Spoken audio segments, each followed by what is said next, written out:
अस्सलाम वालेकुम दोस्तों, आप देख रहे हैं जी स्किल। मैं हूं मज़हर इकबाल। बहुत से दोस्तों के कमेंट्स आते हैं कि हमें फॉल्ट फाइंडिंग का तरीका भी बताएं कि किस तरह किसी सर्किट को ट्रेस किया जाता है, फॉल्ट को फाइंड किया जाता है। तो आज की वीडियो में हमारे पास ये एक CRT टेलीविज़न है। तो आज के इस टेलीविज़न के अंदर जो फॉल्ट्स हैं मैं आपको वो भी बताऊंगा, और इस वीडियो में आपकी जो दो चीज़ें क्लियर होंगी। एक तो इस टेलीविज़न के अंदर आने वाला फॉल्ट क्लियर हो जाएगा कि कौन सा फॉल्ट है, उसको किस तरह से हमने रिपेयर किया, और दूसरी चीज़ सर्किट को ट्रेस करने के बारे में मैं आपको बताऊंगा कि किस तरह किसी भी सर्किट को ट्रेस किया जाता है। तो चूंकि ये एक टेलीविज़न का सर्किट है तो इसको ट्रेस करना ज़रा इसके हवाले से होगा। लेकिन चूंकि कोई भी इलेक्ट्रॉनिक सर्किट जो होता है उसमें कंपोनेंट्स तकरीबन सेम होते हैं, तो इनको ट्रेस करने के हवाले से आपको एक आइडिया ज़रूर हो जाएगा, एक कॉन्सेप्ट आपका ज़रूर बन जाएगा कि किस तरह से सर्किट को ट्रेस करना स्टार्ट किया जाता है। वैसे तो फ्रेंड्स, सर्किट को ट्रेस करने के लिए हम यहाँ से स्टार्ट करते हैं कि यहाँ से सप्लाई किसी भी सर्किट के अंदर जा रही है या नहीं जा रही। तो फ्रेंड्स, इस टेलीविज़न के अंदर फॉल्ट मैं आपको बता दूं कि ये जो टेलीविज़न है इसकी लाइट गायब हो गई थी, यानी कि इसके स्क्रीन पे डिस्प्ले पे कुछ भी नहीं आ रहा था। तो इसमें थोड़ी थोड़ी सर्किट के अंदर से आवाज़ें आती हैं, मैं अभी आपको वो दिखाऊंगा चला के। तो फ्रेंड्स, सबसे पहले तो हम इसको सर्किट को करंट देंगे। तो एक बात आपने याद रखनी है कि किसी भी सर्किट को, ख़राब सर्किट को चेक करने के लिए, टेस्ट करने के लिए सीरीज़ बोर्ड इस्तेमाल किया जाता है। इसको आपने एक और चीज़ मैं आपको बताऊं कि इसको हाथ नहीं लगाना, करंट लगा के ना इसको छूना नहीं है किसी जगह से भी। तो ये LED आपको ग्लो करती हुई नज़र आ रही है। ये वाली आवाज़ इस टेलीविज़न के अंदर से आती है, इसके अलावा कुछ भी नहीं है इसके डिस्प्ले पे। तो इसको ट्रेस करने के हवाले से अगर बात करें, किसी भी सर्किट को ट्रेस करने के लिए, तो हम किसी भी सर्किट को पावर सप्लाई केबल से स्टार्ट करते हैं अगर उसके अंदर करंट नहीं आ रहा। लेकिन चूंकि इस टेलीविज़न के अंदर करंट आ रहा है, इसकी सप्लाई जो है वो काम कर रही है, तो अब हमने देखना है कि कहाँ पे ब्लॉकेज है इसमें या कोई और मसला है जिस वजह से टेलीविज़न जो है वो प्रॉपर तरीके से ऑन नहीं हो रहा। तो इसमें हम क्या करेंगे कि इस PCB को पलटाएंगे, और मैं आपको बताता हूँ इसके कुछ सेक्शंस वगैरह के बारे में। तो यहाँ पे सर्किट को हमने उल्ट कर दिया, और उल्ट करने के बाद आप देख रहे हैं यहाँ पे जो एरिया ये वाला है, ये बाउंड्री बनी हुई है, ये लाइव एरिया है। लाइव एरिया का मतलब ये है कि यहाँ पे हाई वोल्टेज आते हैं, तो यहाँ पे आपने सर्किट को करंट लगा के कहीं पे भी टच नहीं करना होता। इस बाकी सर्किट के जो स्टेजेस हैं, इनमें कहीं पे 25 वोल्ट आ रहे हैं, कहीं पे 5 वोल्ट आ रहे हैं। इस तरह डिवाइड होके करंट इसमें तकसीम हो जाता है, जबकि इस एरिया में जो है वो हाई वोल्टेज होते हैं। और इस फ्लाई पैक जो है इसके अंदर भी हाई वोल्टेज होते हैं जो इस CRT के ऊपर जा रहे होते हैं। अगर आपको पता नहीं है कि यहाँ पे कितने वोल्टेज हो सकते हैं, तो आप इसको बिल्कुल भी टच नहीं करेंगे, ठीक है। तो यहाँ पे आप इसको ऑन करते हैं। तो ऑन करने के लिए अब हमने सबसे पहले सप्लाई को ट्रेस करना था, ये जो AC लाइन आ रही है।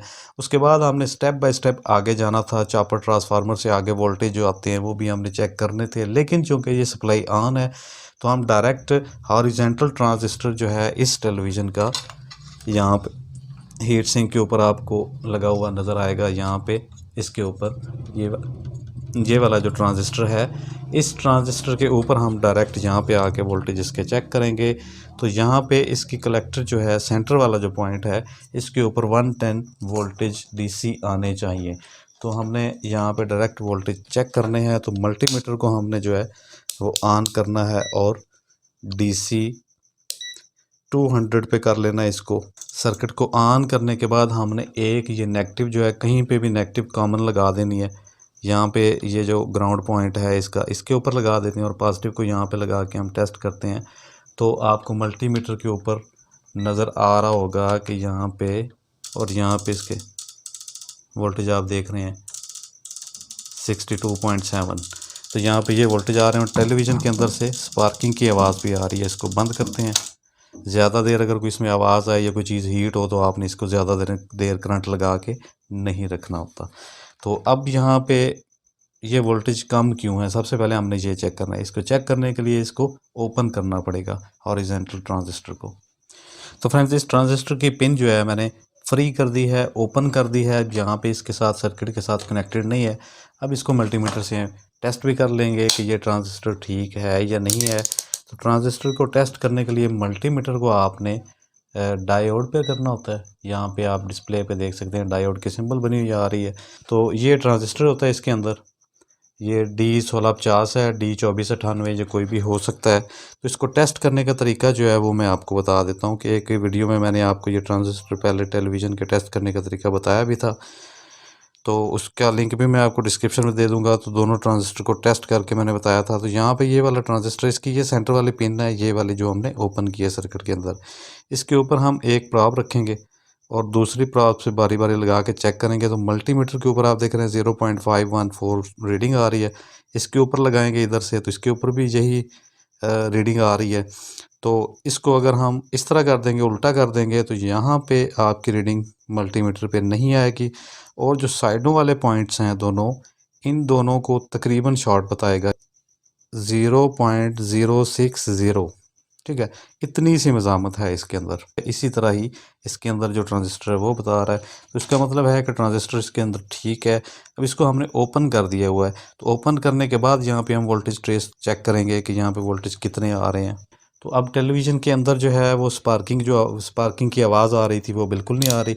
अब यहाँ पे फिर से आप 200 वोल्ट डीसी पे करके इसको चेक करते हैं। एक प्रॉब को हमने कॉमन कहीं पे लगा देना है, तो यहाँ पे हमने एक पॉइंट लगाया और यहाँ पे हम टीवी के अंदर वोल्टेज चेक करेंगे। तो अब आप देख रहे हैं मल्टीमीटर के ऊपर 119 यानी 119 वोल्ट यहाँ पे आ रहे हैं, जो कि 110 होने चाहिए। थोड़े से ओवर वोल्टेज आ रहे हैं, लेकिन अब इस ट्रांजिस्टर को ओपन करने से ये वोल्टेज आ गए, जबकि इसको कनेक्ट करते हैं तो ये वोल्टेज ड्रॉप हो जाते हैं। इसके आगे हमने देखना है कि क्या चीज़ है।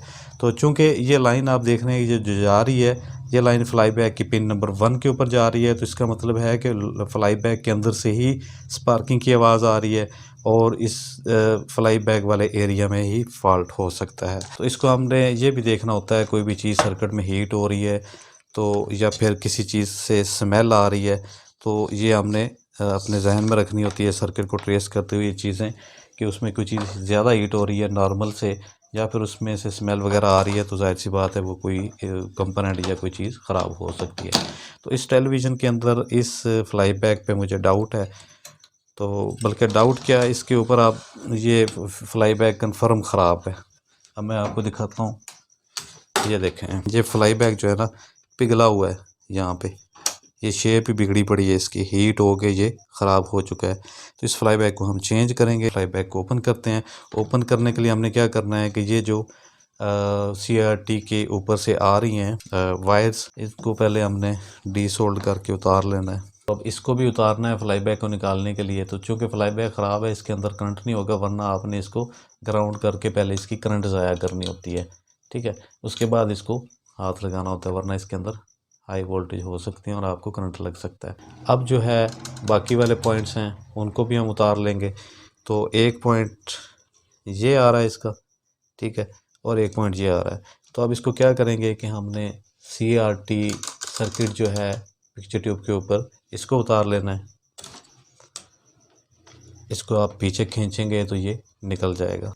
इसके अंदर फ्लाई बैक की ये तार आ रही है, इसको ओपन कर लेते हैं। अब जो है इसकी ये फोकस वाला एक पॉइंट अभी है इसके अंदर, तो ये पॉइंट भी हमने निकाल लेना है यहाँ से। इसको ओपन करेंगे और इसको डीसोल्ड करेंगे तो ये भी ओपन हो जाएगा। ठीक है जी, ये आपकी फ्लाई बैक जो है इस वक्त पूरे का पूरा डिस्कनेक्ट हो चुका है। ये तीनों तारें जो है हमने निकाल दी हैं। ठीक है, अब फ्लाई बैक को पीछे से बैक साइड पे हमने डीसोल्ड करके इसको निकाल देना है सर्किट से। अच्छी तरीके से आपने तमाम पॉइंट्स को पहले साफ़ कर लेना है। तो ये देखें जी, ये ओपन हो गया। अब हमने इस फ्लाई बैक की जगह पे ये वाला फ्लाई बैक लगाना। ये एक पुराना फ्लाई बैक है जो कि निकाला गया था किसी टेलीविज़न से। तो यहाँ पे आप नंबर देख सकते हैं कि ये दोनों के सेम हैं। तो नया मौजूद नहीं था, लेकिन आपको यहाँ पे टेलीविज़न का फॉल्ट दूर करके दिखाना था, तो इसलिए मैं अभी यही लगा रहा हूँ। इसको लगा के हम चेक करते हैं। ये जो दो वायर्स फ्लाई बैक की आ रही है, एक बारीक है और एक मोटी है। तो मोटी वायर जो है ये इसकी फोकस के लिए होती है इसके अंदर। अब ये जो पॉइंट है ये इंटेंसिटी वाला है, इसको हमने यहाँ पे लगा देना है। चलें जी, ये CRT किट भी लग चुकी है, तो यहाँ पे इसकी कंप्लीट हो गया। ये फ्लाई बैग इसमें लग गया। अब इसको हम ऑन करके करंट लगा के देखेंगे कि क्या सीन है। अब भी इसको आपने सीरीज़ में ही लगा के टेस्ट करना है। जब तक आपका फॉल्ट मुकम्मल तौर पे दूर ना हो जाए तब तक आप इसको सीरीज़ में ही टेस्ट करेंगे। सॉरी, एक चीज़ रह गई है। वो क्या था कि हमने इसका हॉरिजॉन्टल का जो ट्रांजिस्टर की पिन ओपन की थी उसको हमने लगाया ही नहीं है। काम करते हुए आपने बड़ी एहतियात से काम करना होता है किसी भी चीज़ पर, कि आपकी जो करंट की सप्लाई की जो तार है वो बिल्कुल ओपन होनी चाहिए जब भी आप सोल्डरिंग कर रहे हो सर्किट के ऊपर। तो चलिए अब इसको ऑन करके हम देखते हैं। फ्रेंड्स, आप देख रहे हैं यहाँ पे टेलीविज़न जो है वो ऑन हो चुका है।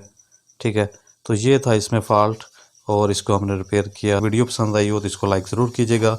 मिलते हैं किसी और टेक्निकल वीडियो के साथ। अपनी दुआ में याद रखिएगा। मज़हर इकबाल को दीजिए इजाज़त। अल्लाह हाफिज़।